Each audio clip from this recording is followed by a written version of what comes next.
Happy Wednesday and good morning. I'm Chief Meteorologist Mackenzie Lake here with a look at our full Wednesday forecast. Temperatures skyrocket today and tomorrow. These are two of the warmest days of the entire extended forecast here. We're tracking northeasterly winds, drawing temperatures into the 70s and even some 80s out there.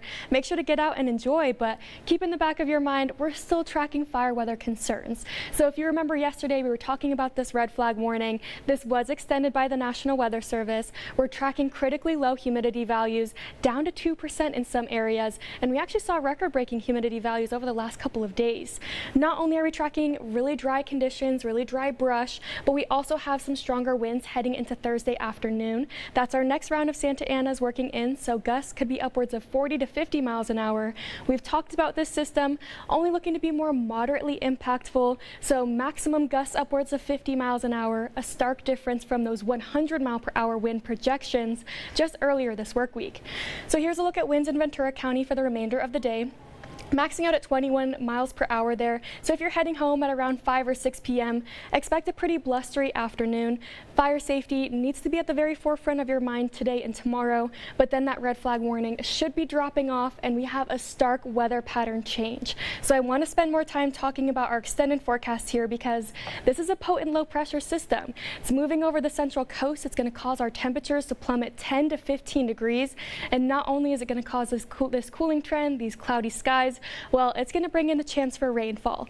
So this is an important situation here for a multitude of reasons. We're mapping out right now where this rainfall is headed. So Saturday, 12:30, right around lunchtime, that's when low pressure makes some rainfall for those areas north of Gaviota.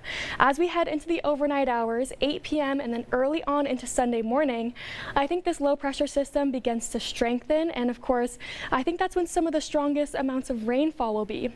This is important to note because not only are we impacted here for the Central Coast, but LA, the entire coastline of Southern California, will be impacted with these rainy conditions. And we're still keeping an eye on thunderstorm development. So still looking to be about a 10 to 20% chance of thunderstorms, only a 10 to 20% chance of mudslides, but still something to keep in the very back of your mind as you're heading out the door. Again, those rain chances keep bumping up with each and every model run that we're tracking here. Now we're up to a 50 to 60% chance of showers. It's very likely we'll see some sort of rainfall here. We're still getting more information on the amounts of rainfall, but what we do need to talk about is debris flows. So we've had a multitude of fires sparking up over the last few weeks. Major impacts are expected down in LA County if we get too much rainfall in a short period of time, but we could see bigger impacts here in Santa Barbara as well. So here's what we know. With burn scars, they are at risk for debris flows within the 2-year time span. So this does include the lake fire that happened earlier last year. This also does include the mountain fire in Ventura County as well. We're projecting around rainfall rates of 1.5 inches per hour. That would actually be enough to start debris flows, especially on those higher slopes. And then of course, we've had so many areas of extreme and damaging winds over the last few weeks that the soil's already weakened. We've already seen down trees and power lines, so it doesn't take too much rainfall to actually add to this and again to create a debris flow. So let's take a look at what a debris flow is. We know we have surface soil, subsurface soil, and of course on those higher slope areas and those higher grades, when a wildfire burns through, well, that's going to start to destabilize the surface soil. So that, coupled with some rainfall, could easily cause a mudslide, could cause a debris flow as well, which could impact commuting, that could impact houses. This is really an imperative situation to keep an eye on. A very slow-moving thunderstorm could cross over one of these burn scars.